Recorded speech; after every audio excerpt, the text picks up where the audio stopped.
चलिए अभी स्टार्ट करेंगे अपना नेक्स्ट क्वेश्चन, 4 क्वेश्चन, ठीक है। 8 की पावर -1 इंटू 5 की पावर 3 और 2 की पावर -4, ये लिखा हुआ है ना 4 क्वेश्चन का फर्स्ट पॉइंट। 8 की पावर -1 मल्टीप्लाई 5 की पावर 3 और क्या है 2 की पावर कितनी है -4 है ना, 2 की पावर कितनी है -4 है ना। अब बच्चे अच्छे से समझना है, ठीक है। माइनस वाली टर्म को प्लस करना है तो क्या करना पड़ता है, कितनी बार बता चुका हूँ मैं, बस उसको उसका रेसिप्रोकल कर दो, है ना। देखो 8 कर -1 है तो उसको नीचे लेके आ जाओ, और -4 2 कर -4 थे ना उसको ऊपर लेके जाओ तो प्लस की हो जाएगी। मतलब कि कौन सी आइडेंटिटी लगी, कुछ समझ आया, वही वाली कि ए कर -m होगी तो उसको क्या करना पड़ेगा 1/, में ए की पावर m करनी पड़ेगी, बस 1/, में लिखना पड़ेगा, ठीक है। तो इसलिए आप ये सीधा याद रखो आइडेंटिटी, ये वाली ए आइडेंटिटी आ गई। तो बताओ 8 के -1 थी, इसको क्या करेंगे नीचे लेके आएंगे ना, और 2 के -4 को ऊपर लेके जाएंगे, तो 2 के -4 ऊपर जाएगी तो क्या बन जाएगी +4 हो जाएगी, है ना। प्लस ही तो करनी है और क्या करना है यार, है ना। 2 के +4 हो जाएगी ऊपर जाने पे, बाकी आगे 5 के और 3 तो था ही था, और जो 8 के -1 थी नीचे आने पे ये क्या हो जाएगी प्लस की हो जाएगी, तो 8 के +1 होगी। कितना ईजी है, ईजी तो है बच्चे। -4 है प्लस करना है तो ऊपर लेके जाओ, -1 है तो प्लस करना है तो नीचे लेके आओ, ऊपर वाली को नीचे नीचे वाली को ऊपर। 10 बार बता चुका हूँ मैं ये वाली बात, ठीक है। तब बच्चा फिर गलत करेगा तो फिर अच्छा नहीं लगेगा, ठीक है। अब 2 के 4 है, बिल्कुल ठीक है, और 5 के और 3 है, बिल्कुल ठीक है, कोई बात नहीं। अब डिवाइड, अब 8 है भाई, 8 को कैसे लिखते थे अभी बताया था मैंने आपको, 2 × 2 × 2, भाई 2 × 2 = 4, 2 × 8, ऐसे ही तो लिखते थे। मतलब कि 2 की पावर कितने टाइम्स 3 टाइम्स, कितने टाइम्स 3 टाइम्स, पीछे बताया अभी मैंने आपको। तो 8 को कितनी बार लिखना है, मतलब कि 8 को क्या लिख सकते हो, 8 को लिख सकते हो आप 2 की पावर 3 लिख सकते हो, क्या लिख सकते हो 2 की पावर 3, तो आप लिखोगे 2 की पावर 3 लिख दोगे इसको। अब 2 के 4 है 2 के 3 है, ये कट हो जाएगा कि नहीं हो जाएगा, 3 और 4, अब ऊपर कितने बचेंगे बताओ, 1 ही तो बचेंगे ना भाई, ऊपर 4 थे नीचे 3 थे, तो कट होने के बाद कितने बचेंगे भाई, एक ही तो बचेगा। और मल्टीप्लाई क्या है 5 की कितनी है और 3 है, ठीक है जी। अब बताइए ज़रा इसको सॉल्व करेंगे, 2 के 1 है मतलब कि 2 ही लिखेंगे, और अगर 5 के और 3 है तो क्या लिखेंगे 5 × 5 है बात का नहीं। इसको सॉल्व करेंगे, 2 5 × 10, 5 5 × 25, 25 × 10 कितना होगा 250। भाई देखो ना 5 2 क्या होगा 10, और 5 5 × 25, तो 25 × 10 क्या होता है बोलो 250, है ना बात। तो ये क्वेश्चन पेपरों में आने के लायक क्वेश्चन है ये, ठीक है। अच्छे से समझ लेना कि यहाँ पे क्या हो, यहाँ पे आइडेंटिटी भी लग सकती है कि 2 की पावर 4 है 2 की पावर 3 है, तो आप ये आइडेंटिटी लगा सकते हो कि a की पावर m डिवाइड a की पावर n, तो बन जाएगा a अगर m - n, तो माइनस ही तो किया मैंने भाई, 4 में से 3 के तो कितने बचेंगे, एक ही तो बचेगा, तो देखो क्या बचा यहाँ पे एक ही तो बचा। ठीक है जी ठीक है, अभी समझ आ गया आपको, ये क्वेश्चन भी सॉल्व हो चुका है। तो अभी करेंगे नेक्स्ट क्वेश्चन को सॉल्व। ये रहा नेक्स्ट क्वेश्चन, 5 की पावर -1 2 की पावर -1 इंटू 6 की पावर -1, कितना ईजी है, बहुत ईजी है, अच्छे से समझना। देखो पेपरों में ये भी क्वेश्चन आ सकता है, ठीक है। पेपरों के लायक क्वेश्चन है ये, बच्चे को घुमा देते हैं क्वेश्चन, बहुत ईजी है। सेकंड क्वेश्चन है, क्या था 5 की पावर ना 5 की पावर -1 और 2 की पावर -1, और फिर क्या है 6 की पावर -1।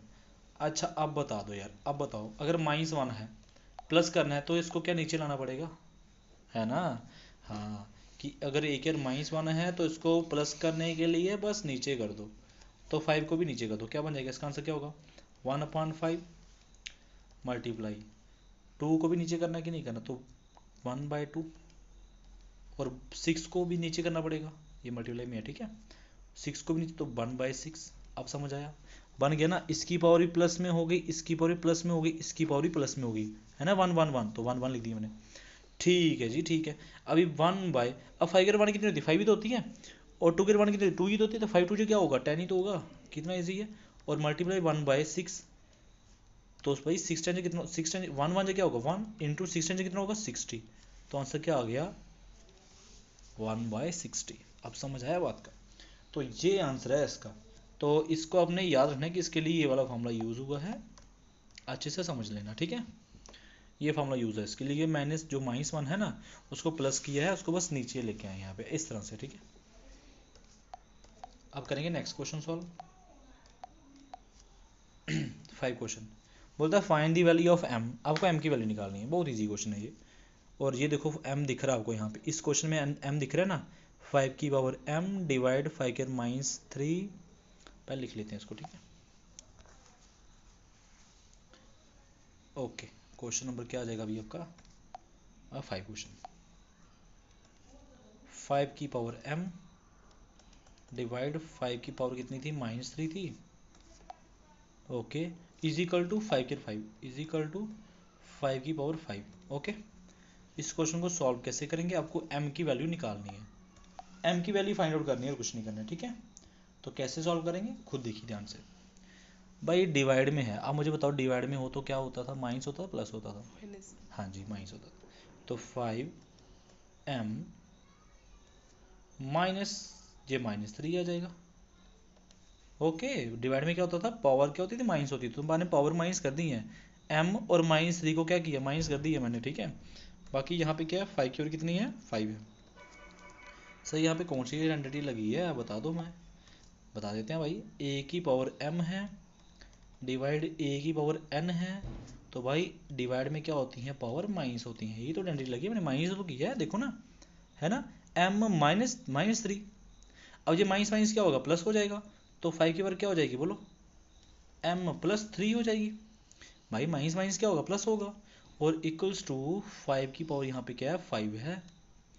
अब बात समझने वाली, अब एक न्यू आइडेंटिटी आप ध्यान से देखना, ठीक है। कभी भी यहाँ पे पावर जो हो दोनों तरफ में सेम हो, सॉरी पावर नहीं, बेसिस सेम हो, तो पावर्स क्या होती हैं, इक्वल हो जाती हैं, ठीक है। कभी भी क्या हो, पावर जो होंगी सेम बेसिस की इक्वल हो जाती हैं, कभी भी देखना यहाँ पे। तो आप यहाँ पे याद रखोगे कि कभी भी ऐसा लिखा हो कि भाई a की पावर क्या है, m है, और इक्वल्स टू a की और कितनी है, n है, ठीक है बात का। तो बेसिस सेम है ना, तो पावर भी क्या हो जाएंगी, पावर भी इक्वल्स हो जाती हैं, ये पावर भी इक्वल हो जाएंगी, ठीक है। तो मतलब क्या होगा कि ये पावर जो होंगी ना, पावर पता किसकी इक्वल होगी, यहाँ पे लिख देता हूँ मैं, पावर्स पावर्स क्या होंगी, इक्वल होंगी। चलो यहाँ पे ये लाइन लिख देता हूँ के लिए, ठीक है। आप ये लाइन लिख लो, क्या लिखोगे, ऐसे लिख लो, since the power have same basis on both side, ठीक है। अगर पावर जो है वो सेम बेसिस की जो है, the power have same basis, जो पावर है ना सेम बेसिस की दोनों तरफ में, their respective exponent must be equal, ठीक है बात का।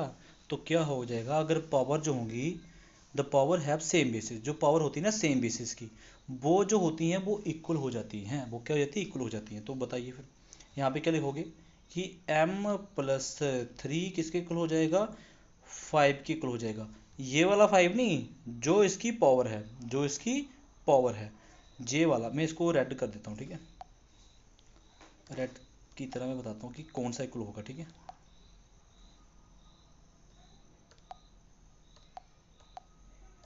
मैं इसकी बात कर रहा हूँ, ओह सॉरी, एक सेकंड।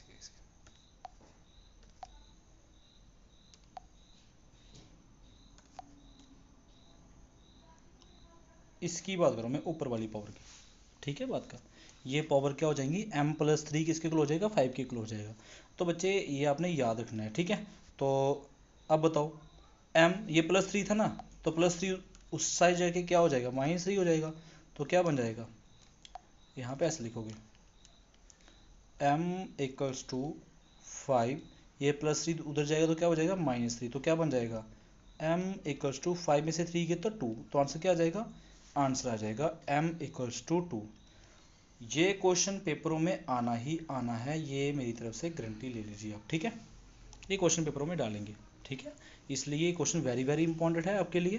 तो इसमें क्योंकि आपने याद रखना है कि जो पावर होती है ना वो क्या हो जाती है, इक्वल हो जाती है। बार बार बता रहा हूँ आपको मैं, क्यों बता रहा हूँ, ताकि आप पेपर में गलती, तो पेपर में गलती कर देगा और कुछ नहीं है, पेपर में देख तभी नंबर नहीं आ रहे तेरे, तो पेपर में ये गलती मत करना, ठीक है। m+3 किसके इक्वल हो जाएगा, 5 के इक्वल हो जाएगा, तो सॉल्व हो गया क्वेश्चन। ईजी लगा कि नहीं लगा अभी, ठीक है। तो अगर तू चाहता है कि ये लाइन नहीं लिखना चाहता है ये वाली, तो मत लिखना, तेरी मर्जी है। इसके बाद तो डायरेक्ट ये भी लिख सकता है ये, ठीक है।